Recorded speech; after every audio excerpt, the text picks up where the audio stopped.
Programme के front page सां गॾु आहियां मुश्ताक सरकी। नाज़रीन, पाकिस्तान जा आलमी लेवल ते जेके डिप्लोमेसी जा मामला आहिनि उहे ॾींहों ॾींहुं तमामु ज़बरदस्त डेवलप थींदा पिया वञनि ऐं आलमी लेवल ते जेके तालुकात आहिनि उहे वॾे अरसे खां पोइ बहाली तरफ़ तेज़ी सां गामज़न आहिनि। ऐं हिन वक़्तु पाकिस्तान में लिबिया जो जेको आहे वज़ीर आज़म उहो लथल आहे, फ़ौजी कमांडर चीफ उहो लथल आहे, जे chief of defence forces field marshal general Asim Munir सां मुलाक़ात बि कई आहे। गॾोगॾु वज़ीर आज़म शहबाज शरीफ़ सां बि मुलाक़ात कई आहे। ॿिए तरफ़ आलमी बैंक जो सदर बि पाकिस्तान जे दौरे ते आयल आहे, जेको बि मुख़्तलिफ़ जेके सियासी क़यादत आहे उन्हनि सां मुलाक़ातूं करे पियो। इन खां अलावा ॿिए तरफ़ बलोचिस्तान जेका सूरत हाल आहे उते फोर्सिस खे वॾी कामयाबी मिली आहे ऐं जेके बि फितनतुल ख़्वारिज हुया, इंडिया ऐं राज जा फंडेड प्रॉक्सीज़ जेके हिते बलोचिस्तान में अमन अमान जे लाइ चैलेंज बणियल हुया, उन्हनि खे जानम हासिल कयो वियो आहे। इन हवाले सां बि अॼोके इन प्रोग्राम में ॻाल्हि ॿोल कंदासीं। ॿियो, भारत खे हमेशह ज़िलत नसीब थींदी पई अचे ऑनवर्ड्स। हिकिड़ो चइजे त को रिकॉर्ड जोड़े रहियो आहे भारत पंहिंजे ज़लालत जो, ऐं जेका उनजी दुनिया में तज़लील थिए पई उनजो वाज़े सबूत इहो बि आहे त हुन साज़िशूं हमेशह पाकिस्तान जे ख़िलाफ़ु कयूं आहिनि। जेके बि वाक़िया थींदा आहिनि बग़ैर तस्दीक जे प्रोपेगेंडा जी हिकिड़ी वेव शुरू कई वेंदी आहे त उनजो सिधो इल्ज़ाम पाकिस्तान ते लॻायो वेंदो आहे। ॿिए तरफ़ अमेरिकी अदालत हिकिड़े भारतीय शहरी खे ॾोहनि में या स्मगलिंग या जेके बि सोशल क्राइम्स आहिनि उनमें ॾोह साबित थियण ते सज़ा ॿुधाई आहे। गॾोगॾु जेको इन जो अमेरिका ते असरु पियो आहे उन में ख़ुदि जेका उतां जी मीडिया आहे उहा भारत खे नेगेटिव अंदाज़ में डिस्कस पई करे। त भारत जे लाइ इहो हिकिड़ो वॾो शर्म आमेज़ जेको आहे मक़ाम आहे हिन वक़्तु, त जेको भारत पाकिस्तान जे लाइ बुरो सोचे पियो ऐं दुनिया उनखे पाण हाणे एक्सपोज़ करे बि थी ऐं उनजी असलियत दुनिया आॾो आणे बि थी। गॾोगॾु कतर जो वज़ीर आज़म तेहरान पहुतल आहे ऐं जेका अमेरिका ईरान जेका छिकताण वारी सूरत हाल आहे या जेके फोर्सिस जूं हुते बहरी मश्कूं शुरू थियण वारियूं आहिनि, उनमें हाणे चाइना ऐं रूस बि जेको आहे कोलैबोरेट करे पियो, त इहो हिकिड़ो चैलेंजिंग मामिलो पैदा थियो आहे। छाकाणि त अमेरिकी सदर डोनाल्ड ट्रम्प बार बार इहो चिताव पियो ॾिए त मश्कुनि दौरान का बि अणण वणंदड़ मूवमेंट ॾिठी या को हिन जो बहरी जहाज़ कार्गो जहाज़ कंहिं बि इतिहादी मुल्क जो अमेरिका समेत डिस्टर्ब थियो त पोइ असां इन ते कार्रवाई कंदासीं। ज़ाहिर आहे हिकिड़ी अनरेस्ट सिचुएशन आहे, उनखे कीअं काम डाउन कजे ऐं वाइट हाउस या पेंटागोन खां जेके मैसेजिस अचनि पिया उहे सिधा धमकियुनि वारा ऐं संजीदा मैसेज आहिनि। इहा समूरी सूरत हाल आहे। असां सां स्टूडियो में मौजूदु आहे नाले वारो तज़िया निगार सीनियर सहाफ़ी GM जमाली साहब। जमाली साहब, जीअं असां ॻाल्हि कईसूं त जेका पाकिस्तानी डिप्लोमेसी आहे दुनिया में उहा ॾींहों ॾींहुं डेवलप थींदी पई वञे ऐं जेके आलमी लाॻापा आहिनि उहे असांखे स्ट्रॉन्ग बॉन्ड थींदो नज़र पियो अचे। लिबिया जो वज़ीर आज़म आयल आहे ऐं आलमी बैंक जो सदर हिते आयल आहे। अॼु छा पिया ॾिसो इहो दौरो? सरके साहब, सभ खां पहिरियों त पाकिस्तान लाइ तव्हांखे यादि हूंदो असां तक़रीबन 1 साल अॻु में खां इहा पेशनगोई कयूं पिया त हालात पाकिस्तान जे लाइ दुनिया में बहितर थी रहिया आहिनि, पर उन में जेकी तेज़ी आई आहे उहा मए वारी जेकी भारत सां जंग हुई उन खां पोइ जॾहिं दुनिया ॾिठो त असांजो न सिर्फ़ु डिफेंस मज़बूत आहे बल्कि असां कंहिं बि दुश्मन खे शिकस्त ॾियण जे लाइ हमा वक़्तु तयारु हूंदा आहियूं। दुनिया जा सभु मुल्क जेके बि आहिनि, भले उहे ताक़तवर आहिनि या मुआशी ताक़तवर आहिनि, दिफ़ाई तौर ते ताक़तवर आहिनि या जेके सुपर पावर जेके पाण खे चवराईंदा आहिनि ज़मीन ते, उन्हनि सभिनी जो तव्हां रवैयो ॾिसो त पाकिस्तान सां अचानक तब्दील थी वियो। ऐं जीअं वज़ीर आज़म हिकिड़ी कहाणी ॿुधाई त पहिरियों हिकिड़े मुल्क जी दावत में जेको आहे उहो 2 क़दम जेको आहे हिकिड़े मुल्क जो सरबराह अॻिते न पियो वधी मुलाक़ात लाइ, पर जंग खां पोइ जेको आहे उहो दरवाज़े ताईं जेको आहे हुनखे वठण बि आयो ऐं छॾण बि आयो न। त इहा आहे सिचुएशन पाकिस्तान जी हिन वक़्तु दुनिया में। जीअं तव्हां चयो त हाणे डिप्लोमेटिक जेकी असांजी सूरत हाल आहे उहा बतदरीज बहितर थी रही आहे, त सरके साहब पाकिस्तान जी इन डिप्लोमेटिक सतह ते वञण लाइ माज़ी जी हिकिड़ी तवील कुर्बानियूं आहिनि। पाकिस्तानी फोर्सिस हिकिड़ी वॾी कुर्बानियूं ॾिनियूं आहिनि पाकिस्तान में अमन अमान जे क़याम जे लाइ। पाकिस्तानी फोर्सिस पंहिंजी जाननि जा नज़रा ॾेई करे KP ऐं बलूचिस्तान में वॾी जदोजहद कई आहे उहा हिन जंग खां अलॻि आहे, छो जो इहा जंग जेको आहे उहा त असांखे सवली पई, पर हे जेके प्रॉक्सीज़ हूंदियूं आहिनि इहे तमामु ॾुखियूं हूंदियूं आहिनि, छो जो उन वक़्तु दुश्मन जी ख़बर न हूंदी आहे त उहो कहिड़ी सिमत खां ऐं कहिड़े तरीक़े सां ऐं कहिड़े वारदात जे तरीक़े सां उहो रूनुमा थींदी। त इहे ज़ाहिर आहे ॾुखिया कम हूंदा आहिनि, पर उनजे बावजूदि बि रोज़ जी बुनियाद ते तव्हां ॾिसो त मुल्क में अमन अमान क़ाइमु करण लाइ, दहशतगर्दी जे ख़ात्मे जे लाइ कार्रवायूं हलनि थियूं, ऐं दुनिया हिन जो एतिराफ़ कंदे जेको आहे हाणे पाकिस्तान जे तरफ़ माइल थी रही आहे। त पाकिस्तान पहिरियों बि इहे रड़ियूं कंदो हुयो, पहिरियों बि पंहिंजो ख़ारजा पॉलिसी जे तौर ते दुनिया खे ॿुधाइण जी कोशिशि कंदो हुओ त भारत दहशतगर्दी में मुलविस आहे जेकी पाकिस्तान जे मुख़्तलिफ़ शहरनि में थिए थी, पर उन वक़्त में भारत जो असर रसूख़ तमामु घणो हो, छो जो हुन पंहिंजो जेको इमेज हुयो, इमेज थ्रू मीडिया ऐं थ्रू ख़ारजा पॉलिसी, इंडिया हिकिड़ो पंहिंजी अहिड़ी पिक्चर ॾिनी त उहो हिन एशिया जे ख़िते में जेको आहे शायदि सभ खां वॾी ताक़त आहे। पर वक़्तु साबित कयो त उन जो हालति छा थी, ऐं पोइ दुनिया खे अहसासु थियो त पाकिस्तान जेको पंहिंजो मुक़दमो विढ़े थो गुज़िरियल 70 सालनि खां, उहो बिल्कुलु दुरुस्त आहे। हाणे लीबिया सां तव्हांखे यादि हूंदो त कर्नल कज़ाफ़ी जॾहिं उतां जो सदर हो त उन सां असांजा तमामु वेझा रिलेशन रहिया, ऐं कर्नल कज़ाफ़ी हिकु उहो माण्हू हो जॾहिं हिते भुटे साहिब जे दौर में मीनार पाकिस्तान ते आयो त उन ई एक्चुअली इहो ऐलान कयो त पाकिस्तान जेकॾहिं एटमी बम ठाहे थो त उन जी सॼी फंडिंग असां कंदासीं। ऐं गॾोगॾु तव्हांखे यादि हूंदो त उन ज़माने में शाह फैसल ऐं कर्नल कज़ाफ़ी इहे मेन असांजा सपोर्टर हुआ दुनिया में, जेके चाहींदा हुआ त पाकिस्तान दिफ़ाई तौर ते मज़बूत थिए ऐं इकोनॉमी तौर ते बि। इकोनॉमी तौर ते त गो के उन वक़्त में बि असां स्टेबल हुआसीं, अहिड़ी ॻाल्हि कान्हे, पर वरी बि उनजे बावजूदि इहे असांखे सपोर्ट कंदा रहिया, छो जो असां हिकिड़े वॾे कास्ट ते वञी रहियासीं। उन ज़माने में भुटे साहिब 1974 में एटम बम ठाहिण जो ऐलान करे छॾियो हुयो। त लिबिया उन खां पोइ यकीन कुझु तालुकात हेठि मथे थींदा आहिनि, पर असांजा तालुकात कॾहिं बि लिबिया त ख़राबु न रहिया, असां में हमेशह दोस्ताना तालुकात रहिया। पर हाणे जेके हली रहिया आहिनि उहे हली रहिया आहिनि ट्रेड जा मसइला, छो जो असांजी इकोनॉमी जेको आहे हिन वक़्तु सभ खां वॾो पाकिस्तान जो मसइलो बणियलु आहे। इकोनॉमी जेको आहे जेकॾहिं मज़बूत थींदी त पाकिस्तान मां गुरबत ख़तमु थींदी, पाकिस्तान में जेको कर्ज़नि जो बोझ आहे इन में घटिताई थींदी, त यकीनन पाकिस्तान जो आम माण्हू तरक़ी करे सघंदो। हिन में सर की पॉइंट जेको आहे, जेके बि आलमी मुआहिदा थियनि था उनमें डिफेंस इक्विपमेंट्स जी घणी डिमांड आहे पाकिस्तान, छो राफेल किराइण खां पोइ भारत खे शिकस्त ॾियण खां पोइ दुनिया तां ॾांहुं वाधाए पई। असां वटि जीअं तव्हां प्रीवियस प्रोग्राम में ॿुधायो त ऑर्डर एडवांस में पिया आहिनि, पैसा एडवांस अची विया आहिनि, ऐं मैन्युफैक्चरिंग जेके स्पीड आहे उहा बि वधाई वई आहे। त सम्झो था लिबिया बि हिन क़िस्म जो वञी मुआहिदो करणु वञे पियो, छो जो हुनजो फ़ौजी कमांड चीफ बि आयल आहे हिते। इन में को शक न आहे सरके साहब त जीअं सऊदी अरब सां हिकिड़ो असांजो डिफेंस मुआहिदो ते थियो आहे, कई मुल्कनि जी इहा ख़्वाहिश आहे त उहे बि असां सां इन क़िस्म जो डिफेंस मुआहिदो कनि, पर इते बि वरी कुझु इंटरनेशनल ताक़तूं अहिड़ियूं आहिनि जिन जे मामलनि जे करे जेके अरब कंट्री आहिनि, छो जो ज़ाहिर आहे उन्हनि जो डिफेंस एॾो मज़बूत कान्हे, उहे डिपेंडेंट आहिनि अमरीका ख़ासि तौर ते उन जी ताक़त ते, छो जो उन्हनि जे अक्सर मुल्कनि में अमरीका जा ई फ़ौजी अॾा मौजूदु आहिनि। त हू बहरहाल हिकिड़े ख़ौफ़ जे सूरतहाल में हूंदा आहिनि, ऐं को अहिड़ो वॾो ऐलान जेको उहो दिलि सां त शायदि चाहिनि था त हाणे पाकिस्तान खे जेको आहे असां पाण सां गॾु रखूं, पर इंटरनेशनल मामला कुझु अहिड़ा आहिनि जंहिंजे करे इन्हनि सभिनी मामलनि जी जेके रफ़्तार आहे उहा अञा थोरी स्लो आहे। पर एशिया में हाणे तव्हां ॾिसो त हिकिड़ी वॾी डेवलपमेंट जेकी थी रही आहे ख़ासि तौर ते ईरान जे हवाले सां, इहा डेवलपमेंट ऐं ख़ुदा न ख़ास्ता जेकॾहिं अमरीका ईरान ते हिकु भेरो ॿीहर हमिलो कयो त उनजा नतीजा हिन सॼे ख़िते खे भोगणा पवंदा, ऐं ख़ासि तौर ते जेके अरब कंट्रीज़ आहिनि इन्हनि मां कंहिं बि अरब कंट्री जी सरहद मां नथो सम्झां त पोइ महफ़ूज़ रहंदी, छो जो ॾिसो ईरान हिकिड़ो वॾो मुल्क आहे, जेकॾहिं उन ते हमिलो थिए थो त अल्टीमेटली उतां जा जेके माण्हू आहिनि उहे पंहिंजे सर्वाइवल जे करे हिन ख़िते जे ॿियनि मुल्कनि ॾांहुं ट्रेवल कंदा, त यकीनन सभिनी खे तकलीफ़ थींदी। पाकिस्तान हिन वक़्तु पंहिंजी हिकिड़ी बहितर ख़ारजा पॉलिसी जे ज़रिए सॼी दुनिया में इहो बावर करायो आहे त असां हिन सॼी दुनिया में अमन चाहियूं था, असां दहशतगर्दी नथा चाहियूं, ऐं दुनिया हाणे उहे सभु शयूं रियलाइज़ करे थी। ऐं जीअं तव्हां चयो त वर्ल्ड बैंक जो सदर बि हिते आयल आहे,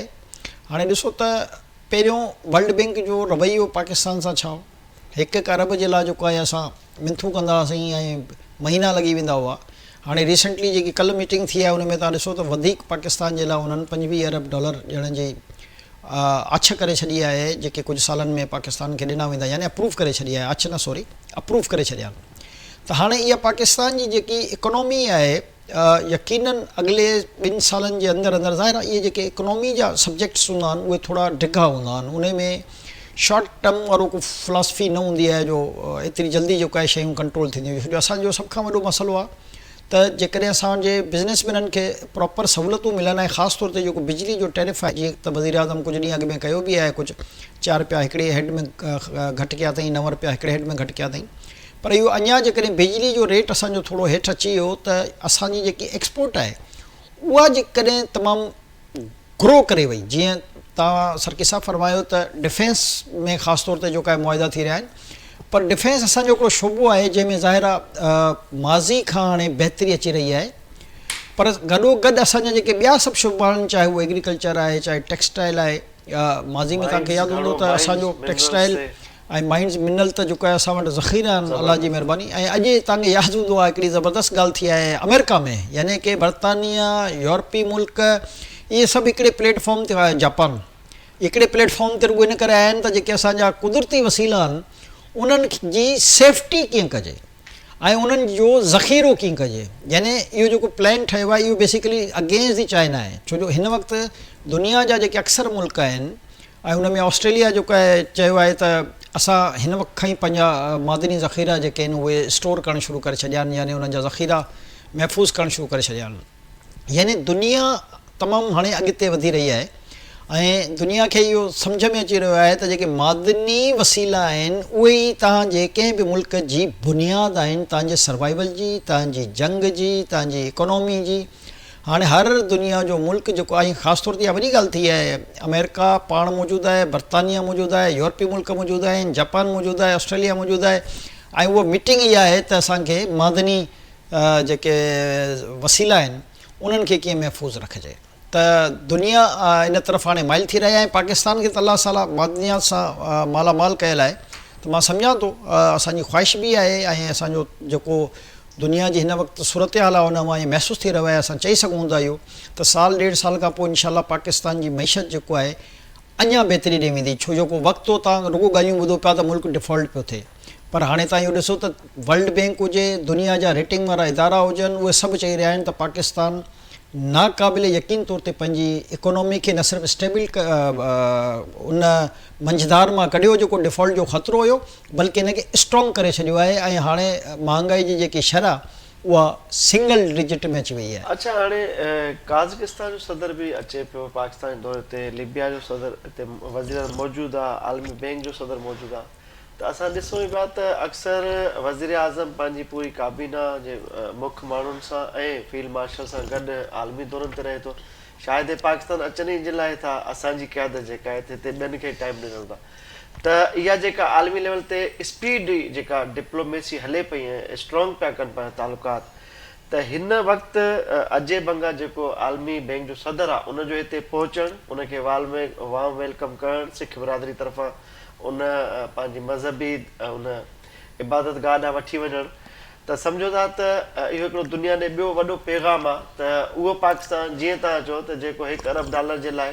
दरख़्वास्तूं करे करे थकंदो हो, हाणे उहे पाण हिन दहलीज़ ते अचनि पिया, हिन चौखट ते अचनि पिया, त वजूद तस्लीम थींदो वञे पियो ऐं आलमी लेवल ते इहो अहसासु पैदा थिए पियो त जेको चौधरी आहे, जेको तव्हांजे बको इलाइक़े जो थाणेदार हुयो, उनजो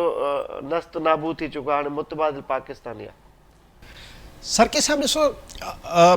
पाकिस्तान जॾहिं ठहियो त उहो कलमे जी बुनियाद ते ठहियो ऐं पाकिस्तान जी तव्हां बिलीव कयो हुई जेकी मदद थी आहे गुज़िरियल कुझु अरसे में, उहो बिराह रास्त मां सम्झां थो त अलाह ताला कई आहे, छो जो असांजा अफ़ाल अहिड़ा कान हुआ जो असां जंग जहिड़ी सूरत हाल में जेको आहे वञूं हा ऐं उन में फतह बि हासिलु कयूं हा, पर अलाह ताला एतिरी मदद कई आहे पाकिस्तानी इदारनि जी ऐं पाकिस्तान जे वक़ार खे मुस्तहकम रखण में, जो चवंदा आहिनि नाक़ाबिल यकीन वाक़ियो आहे। ऐं दुनिया इहो हैरान थी वई त उहो पाकिस्तान जंहिंजे लाइ सिर्फ़ु डिफॉल्ट जूं ॻाल्हियूं पियूं हलनि, जंहिंजे लाइ इहो पियो हले त हिननि खे जहाज़ में पेट्रोल विझण जे लाइ पैसा न आहिनि ऐं हे छा जंग विढ़ंदा, पर उन्हनि पंहिंजी हिमत ॾेखारी ऐं उन्हनि पंहिंजी जज़्बे सां जोश सां टेक्नोलॉजी सां साबित कयो त जेको आहे असां न सिर्फ़ु पंहिंजे मुल्क जी हिकु हिकु इंच जी दिफ़ा कंदासीं बल्कि जेको असां ॾांहुं मेरी अखणी ॾिसंदो असां उन जे ख़िलाफ़ु उनखे शिकस्त ॾियण बि ॼाणूं था। हाणे दुनिया खे इहो अहसासु त थी वियो त पाकिस्तान डिफेंस जे तौर ते तमामु घणो मज़बूत आहे। हाणे जेको असलु सब्जेक्ट हूंदो आहे कंहिं बि मुल्क खे तरक़ी ॾियण लाइ उहो आहे इकोनॉमी। हाणे असांजो जेको सभ खां वॾो चैलेंज आहे, हाणे इंडिया ते त ॻाल्हि करणु बेकार आहे न, छो जो हाणे त उहो रवायती जंग त हू अञा उनखे सोचण ऐं सम्झण लाइ बि काफ़ी अरिसो खपे, तेसिताणी त ज़ाहिर आहे वरी टेक्नोलॉजी दौड़ में जेको आहे नयूं शयूं थियूं अची वञनि। हाणे जेकी असांजी असलु जंग आहे उहा इहा ई आहे त असां इकनॉमी जे तौर ते पाण खे कीअं मज़बूत कयूं। ऐं वर्ल्ड बैंक जो सदर ज़ाहिर आहे हिते आयो, हिते उन्हनि जी मज़हबी इबादतगाह आहे ऐं काफ़ी अरसे खां सिख बिरादरी सां असांजा तमामु सुठा तालुक़ आहे। ऐं उहा सिख बिरादरी जेकी दुनिया में पहिरियों इंडिया जी वखण कंदी, उते इन्वेस्टमेंट जे लाइ पंहिंजी कोशिशि कंदी, हाणे उहा ई सिख बिरादरी जेको आहे उनजो सॉफ्ट कार्नर जेको आहे ज़ाहिर आहे पाकिस्तान सां गॾु आहे। एग्ज़ैक्टली, त हाणे जेको आहे उहो जेको हिकिड़ो पाकिस्तान जे ख़िलाफ़ु हिकिड़ो जेको नेगेटिव इम्पैक्ट हो जेको इंटरनेशनली उते पैदा थींदो, उन में न सिर्फ़ु घटिताई आई बल्कि तव्हां ॾिसो त हाणे इंडिया जे ख़िलाफ़ु जेको आहे दुनिया जे मुख़्तलिफ़ मुल्कनि में मुज़ाहिरा बि थियनि था ऐं उन जा जेके मुख़्तलिफ़ दहशतगर्द आहिनि उहे दुनिया जे मुख़्तलिफ़ मुल्कनि में गिरफ़्तार थी रहिया आहिनि। यानी जेके इल्ज़ामात इंडिया पाकिस्तान ते लॻाईंदो अलाह ताला जी तरफ़ां मकाफ़ाती अमल जेको आहे उन सां थी रहियो आहे ऐं दुनिया जे हर मुल्क में उन जे लाइ हाणे सुठा लफ़्ज़ न पिया ॻाल्हाया वञनि, चाहे यूरोप हुजे, चाहे अमेरिका हुजे, चाहे बर्तानिया हुजे, चाहे कैनेडा हुजे, चाहे ऑस्ट्रेलिया हुजे, कंहिं बि मुल्क में उनखे उहो रिस्पॉन्स कान मिली रहियो आहे जेको उनखे माज़ी में मिलंदो हुयो। त हाणे ॿ तरफ़ जा फ़ाइदा थिया पाकिस्तान खे, हिकु त असां सुरख़ुरू थियासीं जंग में, ॿियो जेको इल्ज़ाम हुयो त पाकिस्तान मां जे ज़रिए दहशतगर्दी थींदी आहे, हितां बि यकीन कयो जेके दहशतगर्दी जा कुझु मुल्कनि में ज़रूरु वाक़िया थिया आहिनि, ईअं न आहिनि त न थिया आहिनि, पर उहे जेके वरी उहे दहशतगर्दनि जो तव्हां बैकग्राउंड कढो था त तव्हांखे सभु अफ़गानी मिली रहिया आहिनि, उन में ओरिजिनल नेशनल पाकिस्तानी कोई न आहे। ॿ नंबरी तरीक़े सां शनाख्ती कार्ड ठाराए, पासपोर्ट ठाराए, असांजे मुख़्तलिफ़ बायोलिटरल जेके दौरा हलनि था, आलमी रहनुमा अॻवान हिते अचनि पिया, असांजी क़यादत ओॾे वञे पई। तव्हां कुझु अरसो अॻु ॻाल्हि कई त तुर्किश हिकिड़ो डेलीगेशन अचिणो आहे तुर्की खां जेको अफ़गानिस्तान मामले ते ॻाल्हाईंदो ऐं पाकिस्तान सब्र बि कयो। छा था सम्झो त अफ़गानिस्तान जी गारंटी खणण खां उन्हनि बि इनकार कयो आहे छा? टर्की, कतर ऐं UAE इन टिनी इनकार करे छॾियो बेसिकली उन जी, चवनि था अफ़गाननि जी असां गारंटी नथा खणी सघूं, छो जो उन्हनि जी कोल ऐं फेल में तज़ाद आहे। हो जेकी हुकूमत आहे एक्चुअल उहा यानी कि काबुल में जेके वेठा आहिनि उहे इन पोज़ीशन में न आहिनि जो उहो कंधारी ग्रुप जे ख़िलाफ़ु जेको आहे आवाज़ु बुलंद करे सघनि, छो जो कंधारी ग्रुप जेको आहे टेररिज़म में दहशतगर्दी में स्ट्रॉन्ग आहे हिननि जे मुक़ाबले में।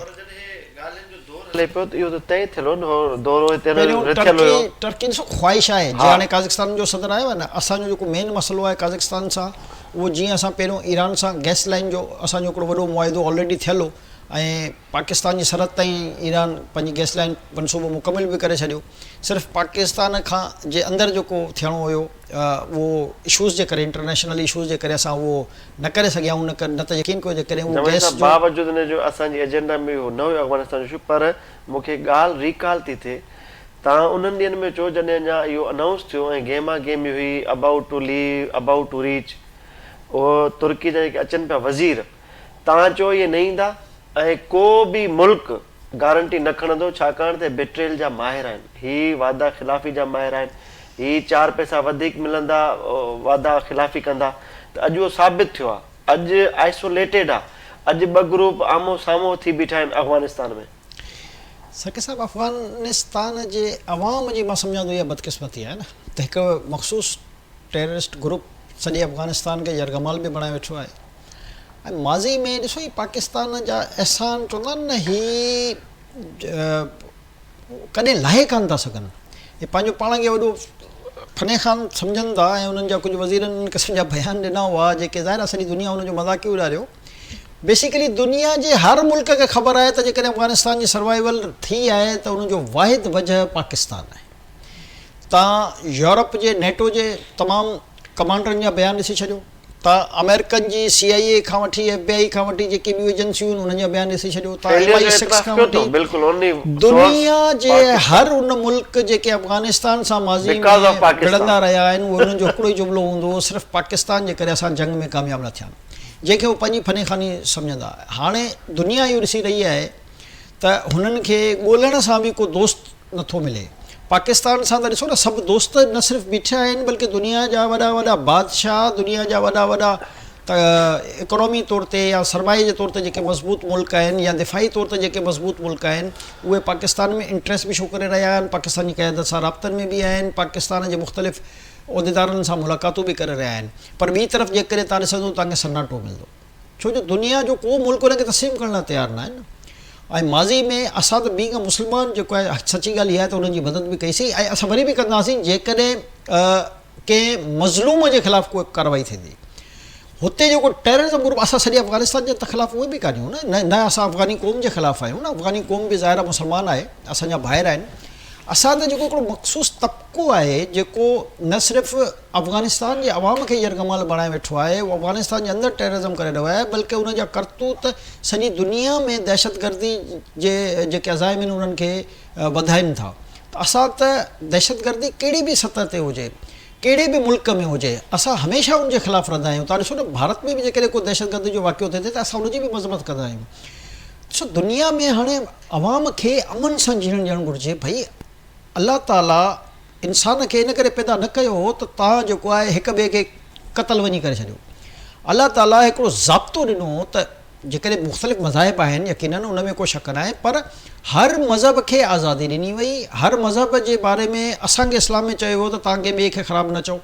यानी जंग सिर्फ़ु असांखे जेको करणी आहे उहो सिर्फ़ु अलाह जे रसूल जे लाइ करणी आहे, अलाह जे लाइ करणी आहे। ॿियो को जंग थोरी असांखे करणी आहे। ॿियो प्लस जेकॾहिं असां ते को काह करे थो, जेको ऐन इस्लाम ऐं क़ुर शरीफ़ जो हुकुम आहे, जे तव्हांखे हरूभरू कंहिंसां जंग मुसलत न आहे करणी। टिल जो तव्हां ते को जंग मुसलत करे थो त पोइ तव्हांखे पुठिते न आहे अचिणो, पोइ तव्हांखे मैदान में बीह करे जेको आहे मुक़ाबिलो करिणो आहे। जो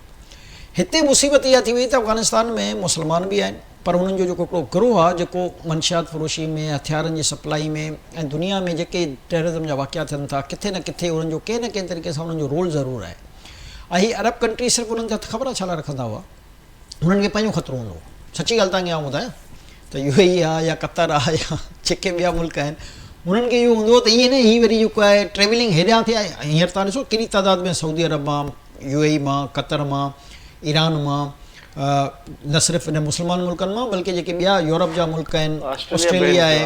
इन्हनि सभिनी जेको आहे डिपोर्ट छो था कनि, छो जो जिते बि उहे विया आहिनि हिकु त तव्हां उन्हनि जा 90% जेकॾहिं कार्ड ॾिसंदा त तव्हांखे पाकिस्तान जो कार्ड ऐं पाकिस्तान जो पासपोर्ट उन्हनि वटि मिलंदो। सभु असांजा जेके हिते मुख़्तलिफ़ इदारनि जा जेके ख़ासि तौर ते नादरा में या मुख़्तलिफ़ जेके ॿिया इदारा उन्हनि में जेके माण्हू वेठा उन्हनि रिश्वतूं वठी इन्हनि खे इलीगल पंहिंजा शनाख़्ती कार्ड ठाराए ॾिना, उनखां पोइ वरी हिननि जा पासपोर्ट ठही विया। हाणे उहो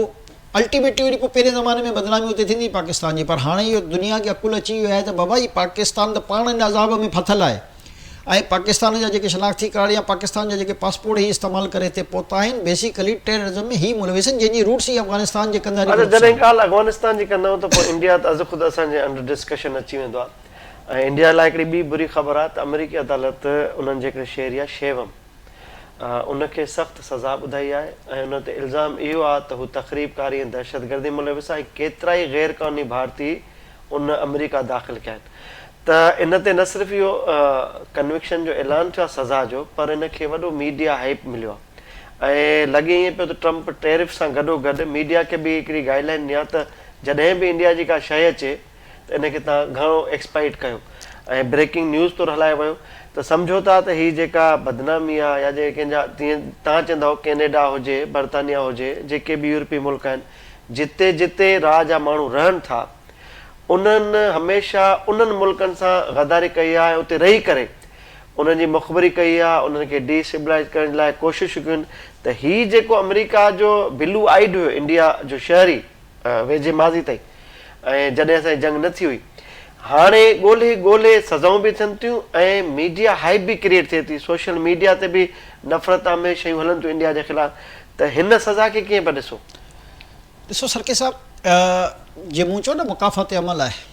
त इंडिया हमेशह इहा कोशिशि कई त जेकॾहिं पाकिस्तानी शनाख़ती कार्ड ऐं हाणे त मूंखे हिन ॻाल्हि जो यकीन पियो थिए त हीअ जेके अफ़गानियुनि जा पाकिस्तानी कूड़ा शनाख़ती कार्ड ऐं पासपोर्ट ठहंदा इन में फंडिंग राह जी हूंदी त इहे हितां जो पासपोर्ट ऐं शनाख़ती कार्ड ठाहे दुनिया जे मुख़्तलिफ़ मुल्कनि में वञनि ऐं जॾहिं उते वञी टेररिज़म कनि त हिननि जा पाण में राह वारनि सां राब्ता हूंदा जीअं ई पाकिस्तान खे बदनाम करणु हिननि खे त को न को एजेंडा खपंदो आहे। हाणे हीउ ॾिसो त हीउ हुननि जो ओरिजिनल शहरी जेको कंहिं इहो नथा चई सघो त कंहिं ॿिए मुल्क जो हुयो ऐं उहो शनाख़ती कार्ड ऐं पासपोर्ट ठाहे जेको आहे जाली उते पहुची वियो। हाणे अमेरिका चए थो त हीउ अलाए केतिरनि ॿियनि माण्हुनि खे ग़ैर क़ानूनी तरीक़े सां यानी इंसानी स्मगलिंग जे ज़रिए जेको आहे अमेरिका हाणे तव्हां ॾिसो त आहिस्ता आहिस्ता आहिस्ता दुनिया जो हर मुल्क ऐं हे जेकी तव्हां मीडिया हाइप जी ॻाल्हि कई ॾिसो हाणे दुनिया जो हर मुल्क इहो सम्झी चुको आहे त भारत जेको आहे खुलेआम दहशतगर्दी करे रहियो आहे दुनिया जे हर मुल्क में। कैनेडा में सिखनि जे ख़िलाफ़ु कार्रवाई कराई, यूरोप में सिखनि जे ख़िलाफ़ु कार्रवाई कराई, ख़ुदि अमेरिका में सिखनि जे ख़िलाफ़ु कार्रवाई थी। ख़ुदि जेके हिन जा स्लीपर सेल्स हुआ उन्हनि सिखनि खे टारगेट करण जी उते कोशिशि कई, हिकिड़े खे त उन्हनि क़तल बि करे छॾियो ऐं ॿियनि जे ख़िलाफ़ु जेको आहे कुझु एजेंसीज़ अॻु में एडवांस रिपोर्ट हासिलु करे सघी ऐं उन ते जेको आहे अमेरिका में बि जॾहिं हमिलो थियो त उन ते अमेरिका जेको आहे भारत सां सख़्तु एहतजाज कयो। अहिड़े तरीक़े सां कैनेडा जेको आहे तव्हां ॾिठो हूंदो केतिरो सख़्तु एहतजाज कयो आहे जेको सिखनि जी आज़ादी जो जेको ख़ालिस्तान तहरीक आहे उन खे खुली ॾिनो त रेफरेंडम तव्हां जेको आहे करायो था। बेसिकली इंडिया सां उहा थी आहे जीअं चवंदा न बुलो करे ॿारनि सां हर उन सब्जेक्ट में जेको आहे उन ते उल्टो दाव लॻी वियो आहे जंहिंखे उहो पाकिस्तान जे ख़िलाफ़ु इस्तेमालु करणु चाहींदो। इहा आहे कुदरत, इहो आहे अलाह जो निज़ाम। हिते मां कनेक्ट कयां थो सवाल खे त जेका एक्सपोर्ट हुई इंडिया जी हाणे जीअं तव्हां चयो न इन टेरिफ जा नतीजा तव्हांखे 3-4 महीने खां पोइ मिलंदा। अञा त 2-2.5 महीना थिया आहिनि, हाणे ई रड़ियूं ऐं चीकट ॿुधो पिया इंडिया जा। ऐं हिन दफ़े जेका एक्सपोर्ट आहे इंडिया जी जेका अमेरिका वेंदी आहे उन में 60% घटिताई थी वई आहे ऐं उनजो मुतबादिल वरी उन कैनेडा ऐं बर्तानिया खे कयो आहे अमेरिका। त जेको टेरिफ आहे उहो अञा ताईं बदस्तूर जारी आहे, अञा बहितर धमकियूं थियूं मिलनि त इनखे डबल कंदुसि। त हिन वक़्तु जेका इंडिया जी सूरत हाल आहे ऐं जेको पाकिस्तान सां नरमी वारो रवैयो आहे त सम्झो था त डिप्लोमेटिक फोरम ते या उन मोर्चे ते शिकस्त खुर्दा थी चुका आहिनि। इन में त को शक न आहे सरके साहब त शिकस्त जेकी हुननि खे नसीब थी उन जो पाकिस्तान नथो करे उनजो ऐलान, उनजो ऐलान त अमरीकी सदर करे रहियो आहे न। त इन करे पाकिस्तान जेको आहे उहो त विन विन सिचुएशन ते आहे न, चाहे दिफ़ाई हुजे या हींअर मुआशी हुजे। हाणे 100 अरब बल्कि $200 खां मथे जी जेको आहे हुनजी एक्सपोर्ट हुई अमेरिका सां। हाणे टेरिफ खां पोइ उहा 60% हेठि आई आहे। अच्छा यूरोप सां जेकॾहिं हिन जा एग्रीमेंट आहिनि न तव्हां ॾिसो अमेरिका ऐं हुन में सम्झण जी थोरी ज़रूरत आहे। ट्रिकी गेम आहे इहो। यूरोप सां जेकॾहिं तव्हांजी ट्रेड थिए बि त को रॉकेट साइंस न आहे हुन में, हुन सां असांजी बि ट्रेड आहे। अमेरिका सां जेकी ट्रेड थींदी आहे उन जा एडवांटेजिस डिफरेंट हूंदा आहिनि। तव्हां पंहिंजी का प्रोडक्ट मिसाल जे तौर ते यूरोप जेके मुल्क खे जेकॾहिं सेल कयो था त तव्हां वटि का अहिड़ी प्रोडक्ट कान्हे जेकी ऑलरेडी यूरोप जे ते ग्रिप नथो रखे, बल्कि तव्हां वरी रॉ मटीरियल त उतां ई घुराईंदव न। अमेरिका में जेकी तव्हां शइ सेल कंदा उनजो तव्हांखे डबल मिलंदो हुयो, बल्कि डबल खां बि मथे मिलंदो हुयो। हाणे इहो जेको पैसो यानी कि गैर मुल्की जॾहिं नाणो रुकबो आहे त तव्हांजा रिज़र्व्स हेठि ईंदा आहिनि। जॾहिं तव्हांजा रिज़र्व्स हेठि ईंदा आहिनि उहे बि तव्हांजी करंसी जेको आहे हाणे वरी डाउनफॉल जी तरफ़ वञी रही आहे न। पर ज़ाहिर आहे उन जा जेके रिपकशन अचणा हुआ उहे त 4-6 महीननि खां पोइ अचणा आहिनि। जीअं मिसाल जे तौर ते हाणे जेको जून आहे उन खां पोइ तव्हां हिन जा रिपकशन ॾिसी सघो था त हाणे हीउ केतिरो डैमेज थियो। अच्छा प्लस हिकिड़ा ॿी इम्प्लीकेशन्स बि हिन ते आहिनि त जीअं हाणे थर्ड बायर तव्हांजो थिए थो कनेक्ट तव्हां सां, हाणे अमेरिका जी मार्केट सां कैनेडा ऐं बर्तानिया जा वापारी कनेक्ट थींदा त पोइ हिन खे त ॾुखियो मरहलो अञा ॿियो ॾिसणो आहे न टेरिफ खां अलावा। जेकॾहिं रीस्टोर थिए थो, टेरिफ घटिजे थो या कॉल ऑफ थो थिए त सम्झो था त ॿीहरनि खे पंहिंजे हुन बायर खे कन्विंस करण में चैलेंजिस हूंदा। सरके साहब असल में मसलो इहो कान्हे, मसलो उहो ई आहे न थोरो सो पब्लिक खे सम्झायूं था। ऑलरेडी इंडिया जूं प्रोडक्ट ऑन प्रोसेस हुयूं जिन जा उन्हनि खे ऑर्डर एडवांस मिलियो। हाणे उहे को 50-100 अरब डॉलर जा न आहिनि, 100 अरब डॉलर जा आहिनि। हाणे जेकी हुतां जा हुते उन ते टेरिफ लॻी वियो हाणे जेकी बि हिन जी तव्हां प्रोडक्ट वेंदी सपोज़ तव्हां सां तय थियल हो त तव्हां खां इहे 100 रुपए में वठंदा, पर हाणे उते इहा पोची थी वेंदी 150 रुपए जी, त तव्हांजो इहो जेको टैरिफ जो पैसो हूंदो इहो त इंडिया खे मिली न सघंदो न, यानी कि जेको प्रॉफिट जो मार्जिन हुयो, जेको तव्हांजो जेकॾहिं 50% हुन में मार्जिन हुयो त उहो टैरिफ जी सूरत में कटिजी वियो। अच्छा, वरी जेकॾहिं तव्हां हिन प्रोडक्ट खे थोरी महांगी था करे छॾियो त उते जेको बायर आहे उहो तव्हां खां परचेस कान कंदो, उहो वरी ड्यूल नुक़सानु आहे। अच्छा, उन दौरान तव्हां बि त क्रेडिट ते कंहिं न कंहिं मुल्क खां वरी खाम माल खयल आहे न, यानी ॾिसो इकोनॉमी जो हिकिड़ी बेसिकली सर्कल आहे जेको सम्झण जी ज़रूरत आहे त इहो रुॻो हिन टैरिफ लॻण सां उनजा रिप्लिकेशन रुॻो हिन टैरिफ ते या एक्सपोर्ट ते कान ईंदा, तव्हांजी थींदी जेकी तव्हां इम्पोर्ट कयो था उन ते बि अची वेंदा, जेको वरी तव्हां अञा अमेरिका खां बि खाम माल वठो था उन ते बि त टैरिफ आहे। त हिकु धक त हाणे इंडिया जेतिरो मां चवंदो न हू त पाकिस्तान दुश्मनी में या इस्लाम दुश्मनी में दुनिया ते इहो इम्प्रेशन ॾींदो रहियो त मां एशिया जो चौधरी आहियां, हाणे उहा चौधराहट थी वई ख़तमु, दुनिया इहो ॾिसी छॾियो त हिकु त पाकिस्तान सिर्फ़ु अमन जी ॻाल्हि थो करे, हालांकि असां विन विन पोज़ीशन थियासीं न, जंग त असां खटी चुकासीं, बाक़ी असांजे अॻियां त 3-4 कलाकनि जी मार हो टोटल, पर अमेरिका इंटरवीन कयो असां हुनखे इज़त ॾिनीसीं, सऊदी अरब इंटरवीन कयो असां हुनखे इज़त ॾिनीसीं, इनफैक्ट हुन चाइना खे बि फ़ोन कयो त मां मुंहिंजी माफ़ी कराए हिन खां। त हाणे दुनिया जा जेके इहे मुल्क आहिनि उन्हनि खे इहो अहसासु त थियो न त जेको हिकिड़ो असां विन विन, हालांकि असांजी त दुश्मनी आहे 70 सालनि खां दुश्मनी आहे ऐं बांग्लादेश खे त हिन लाइ करायो हुयो त असांजी दुश्मनी एक्सट्रीम लेवल ते ई, पर उनजे बावजूद बि असां दुनिया खे इहो चयोसीं त न असां दहशतगर्द असां जंग नथा चाहियूं, असां अमन था चाहियूं, छो जो बहरहाल जंग में ॿिन्ही तरफ़ हज़ारे न लखे माण्हू मरण जो ख़तरो हुयो। त दुनिया खे इहो अहसासु थियो त पाकिस्तान जंग खटण जे बावजूद बि आजिज़ाना तौर ते असांजी ॻाल्हि खे फ़ोकियत ॾींदे हुन हिकिड़े बदतरीन दुश्मन खे बि माफ़ु करे छॾियो। त बेसिकली तव्हांजो रिस्पेक्ट जो लेवल जेको दुनिया में आहे उहो इन करे वधियो आहे, न त जेकॾहिं ख़ुदा न ख़ासिता तव्हां यकीन कयो जेकॾहिं इंडिया खे 1% बि इहो हुजे हा त असां पाकिस्तान खे गिड़काए वेंदासीं, उहो कंहिंजी न ॿुधे दुनिया में, यानी कंहिंखे रिस्पेक्ट ई न ॾिए हा त बसि हीउ मौक़ो मिलियो आहे असां तहस नहस करे छॾियूं, पर असां ईअं कान कयोसीं। त इहा असांजी ग्रेस आहे जेकी दुनिया खे वणे पई, चाहे उहो यूरोप हुजे, अमेरिका हुजे, कैनेडा हुजे, चाइना हुजे, गल्फ कंट्रीज़ हुजनि, केर बि हुजे, दुनिया जे हर मुल्क चाहे नंढो मुल्क आहे चाहे वॾो मुल्क आहे उन पाकिस्तान जी ग्रेस खां मुतासिर थियो आहे। चलो जमाई साहब, हाणे प्रोग्राम जो लास्ट पोर्शन आहे, उन में अचूं पिया कतरी वज़ीर आज़म पहुतल आहे तेहरान, छा था सम्झो नेगोशिएट कंदा आलमी लेवल ते, हिन जा फ़ाइदा थींदा, थोरो हे बैकफुट ते वेंदो ईरान, या अमेरिका खे अरब मुल्क क़ाइल करण में कामयाबु वेंदा त बाबा हाली जंग खे छॾ, ऐं हीअ जेके बहिरी मश्कूं आहिनि इन ते वॾो थ्रेड आहे। ॾिसो सरके साहब, हिकु त ईरान जी पंहिंजी तरदीद अची वई त असां हरनाए हरमज़ में जेको आहे उहो मश्कूं नथा कयूं या ग़लति इतला, न त हुन 2 ॾींहंनि जो पहिरियों इतला आई हुई त शायदि उहो करे रहिया हुआ, पोइ वरी उन्हनि जो ऑफिशियल छो जो बयानु अची वियो त असां हुन ते नथा ॻाल्हायूं। कतरी वज़ीर आज़म जेको वियो आहे इन में को शक न आहे त जेकॾहिं कुझु अरब कंट्रीज़ इन में पंहिंजो किरदारु अदा न कयो त इन जंग जा सभ खां वधीक ख़तरनाक असर जेके आहिनि उन्हनि ई ते पवंदा, छो जो ॾिसो ईरान पंहिंजे महदूद वसीलनि में हासिलु छा कयो माज़ी में, ॾिसो 40 सालनि खां त हुन ते पाबंदियूं आहिनि, हुन ड्रोन टेक्नोलॉजी ठाही जेकी हुनजी पंहिंजी आहे, हुन नंढा रेंज ऐं वॾी रेंज जा बैलिस्टिक मिसाइल ठाहिया आहिनि। हाणे जेके ही अरब कंट्री जिते हिन जा अॾा आहिनि अमेरिका जा, जेकॾहिं ज़ाहिर आहे उहो समुंड खां हमिलो थो करे त पोइ त ज़ाहिर आहे ईरान हुन सां नथो वड़ी सघे न, पर जेके हिन जा अॾा आहिनि उन्हनि ते त ईज़ीली अटैक थी सघे थो न। हाणे ज़ाहिर आहे अरब कंट्री खे त हुन बि इहो चई छॾियो आहे त भाई जेकॾहिं मूं ते हमिलो थियो त पोइ जेके बि जिते जिते हिन जा अॾा जेके मुंहिंजी रेंज में हूंदा रशिया बि त गॾु बीठल अथसि प्रैक्टिकली, हाणे जेका कार्गो ट्रांसपोर्टेशन थिए थी इक्विपमेंट जी, चाइना ऐं रशिया जे बारे में जेको आहे न मुंहिंजो सिर्फ़ु ओपिनियन तव्हांखे सां गॾु अख़लाक़ी हिमायत कंदा आहिनि, पर ग्राउंड ते कंहिंजी जंग में जेको आहे चवण में करण में सरकी साहब वॾो फ़र्क़ु हूंदो आहे, जेको प्रैक्टिकली जेकॾहिं को मुल्क रुॻो एतिरो बि अची चए न हिकिड़े बयान जी मार हूंदी आहे त जेकॾहिं अमेरिका ईरान ते हमिलो कयो असां गॾु बीहंदा, असां जेको आहे हुन जंग में शामिलु थींदासीं, बसि हिकिड़े बयान जी ॻाल्हि हूंदी आहे टोटल। उन खां पोइ उन्हनि खे ख़बर पवंदी आहे त बाबा हाणे जंग जो मयार तब्दील थी वियो, त पोइ जेकी एक्टिविटी हूंदी आहे उन में ऑटोमेटिक घटिताई थी वेंदी आहे। पर हिन वक़्तु ताईं जेको आहे कहिड़ो बि ॿियो मुल्क मां रूबरू नाला नथा खणायूं छो जो ॿिन्ही सां असांजा बि तमामु सुठा तालुकात आहिनि, पर ज़ाहिर आहे अञा ताईं बज़ाहिर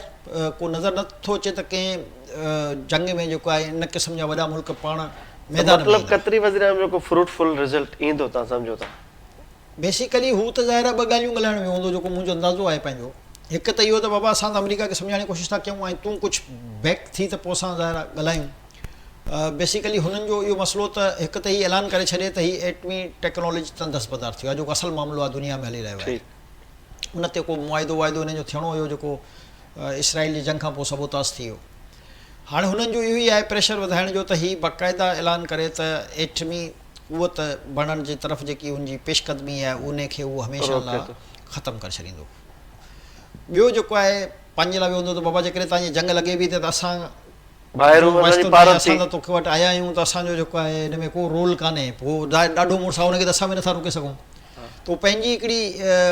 पोज़ीशन बि क्लियर करणु वियो हूंदो। ॿई सूरतूं आहिनि। हिकु ऑप्शन इहो हूंदो, ॿियो इहो हूंदो त बाबा पोइ असांजो थोरो रहम फरमाइजा। त उहो ज़ाहिर आहे उहो ईरान जी पंहिंजी हिकिड़ी पॉलिसी आहे, ईरान जी हिकिड़ी तारीख़। अच्छा, अचूं था बलोचिस्तान जी सूरत हाल ते। तमामु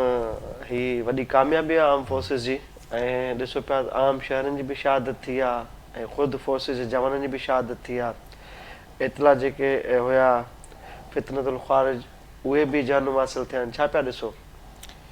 सरके साहिबु यकीनन बलोचिस्तान में ख़ासि तौर ते इंडिया ऐं हाणे वरी अफ़गानिस्तान छो जो तमामु घणो एक्टिव थी वियो आहे। छो जो मां चयो न त ही उहे मुनाफ़िक़ माण्हू आहिनि जेके पाकिस्तान सां डायरेक्ट साम्हूं अची विड़ी नथा सघनि। हाणे उन्हनि पंहिंजी फंडिंग जे ज़रिए ऐं पंहिंजे हथियारनि जे ज़रिए मासूमनि खे जेको आहे इस्तेमालु करणु शुरू कयो आहे। ऐं तव्हां ॾिसो जेके हुते बम धमाका वग़ैरह थिया आहिनि हिकु अधु। हाणे हिकिड़ी त छोकिरी आहे 18 साल 20 साल जी, त हाणे उहो नौजवाननि जा ज़हन जेके आहिनि उहे तब्दील करे ऐं तव्हां उन्हनि जे ज़रिए करवे, यानी तव्हांखे इन मां इहा त ख़बर पइजी वई त हुननि में एतिरी ज़रूरत न आहे जो विड़ी सघनि। यानी हर जॻह ते इस्तेमाल जो जेको तरीक़े वारदात आहे उन्हनि जो उहो डिफरेंट आहे। पर उनजे बावजूद बि सिक्योरिटी फोर्सिस जेको आहे अॼु बि 22 खां वधीक दहशतगर्द जनम हासिल थिया आहिनि। इन खां अॻु में जेकॾहिं तव्हां 2 ॾींहंनि में ॾिसो तक़रीबन सैटरडे खां इहो मामिलो शुरू थियो आहे। सैटरडे खां हींअर 48 कलाकनि खां मथे गुज़री चुका आहिनि। इन दौरान 125-150 खां मथे जेको आहे दहशतगर्द मारिया विया आहिनि। यकीनन जानी नुक़सानु असांजे शहरनि जो बि थियो आहे, आम माण्हू ऐं इहे जेके इन दहशतगर्दी जे वारदात में मुलविस आहिनि इन्हनि खे को शर्म आहे या अचे पियो त जेकॾहिं मासूम माण्हू हुते मुआबिन त उहे केरु आहिनि? उन्हनि जे पंहिंजा आम शहरी बलोच ई आहिनि न। ज़ाहिर आहे त यानी हिकिड़ी बलोच तंज़ीम ABCD जो नालो आहे, उहो हिकिड़े बलोच खे कीअं थी मारे? यानी तव्हां अंदाज़ो लॻाए सघो था त हिते कॉम्प्रसी जो मामिलो न आहे। हिते मामिलो सिंपल आहे त तव्हांखे टेररिज़म फैलाइणो आहे। जेकॾहिं कॉम्प्रसी जो हुजे त असां बि बलोच बि आहियूं, सिंधी बि आहियूं, असां सिंध में रहूं था, पाण खे सिंधी चवराईंदा आहियूं न। पर कंहिं बि सिंधी खे मारण जे लाइ या कंहिं बि सिंधी खे मारण लाइ, चाहे उहो कहिड़ी बि सियासी जमात हुजे, मुख़्तलिफ़ धड़ा जेके आहिनि, छा असां ख़्वाब में बि उनजी सपोर्ट करे सघूं था? कॾहिं बि न कंदासीं त को बि पार्टी हुजे जेके कंहिं बि सिंधी खे जेको आहे नुक़सानु पहुचाए। अहिड़े तरीक़े सां तव्हां सोचो त का बि बलोच तंज़ीम भले उनजो भई उनजो जहिड़ो त रियासत या कंहिंसां बि आहे न, पर आम उन बलोच खे उते जेकॾहिं बैंक में तव्हां वञी माण्हू मरिया त केरु आहे? रेलवे स्टेशन ते तव्हां वञो त उहो केरु आहे? यानी मरण वारो ॿिन्ही तरफ़नि खां तव्हां जेकॾहिं ॾिसो त उहो बलोच हुयो। त उहा इहा कहिड़ी तंज़ीम आहे कोमपरस्त ऐं कहिड़ी तंज़ीम पाण खे चवराई थी त बलोचनि जे हक़ूक़नि जे लाइ मां वड़ो हूंदा जेके मारे बलोचनि खे थी। मक़सदु इहे सिर्फ़ु ऐं सिर्फ़ु पैसा वठी या जेको बि माण्हुनि जो ज़हन तब्दील करे, असां त इहा ई दुआ करे सघूं था त अलाह ताला उन्हनि खे हिदायत ॾे त दहशतगर्दी, उहे बि दहशतगर्दी त इस्लाम में जाइज़ ई न आहे न। कंहिं बि क़िस्म जी दहशतगर्दी हुजे, कंहिं बि क़िस्म में तव्हां कंहिं हिकिड़े आम माण्हू खे चले मुस्लमान न हुजे, बलोच खे बि छॾियोसि, मुस्लमान खे बि छॾियोसि, इंसान खे बि तव्हां नुक़सानु नथा पहुचाए सघो। इस्लाम जो वाज़े हुकुम आहे, ॻाल्हि ख़तमु थी वई। चलो असांजो आर्म फोर्स बि चौकस आहिनि, विजिलेंट आहिनि, उनजी इंटरनेशनल लेवल ते जेका आहे अख बि रहे थी मामलनि ते। नाज़रीन, हिन प्रोग्राम में फ़िलहाल एतिरो ई। सुभाणे मिलंदासीं नए प्रोग्राम में नए इशूज़ सां गॾु। तेसिताईं इजाज़त, अल्लाह भाई।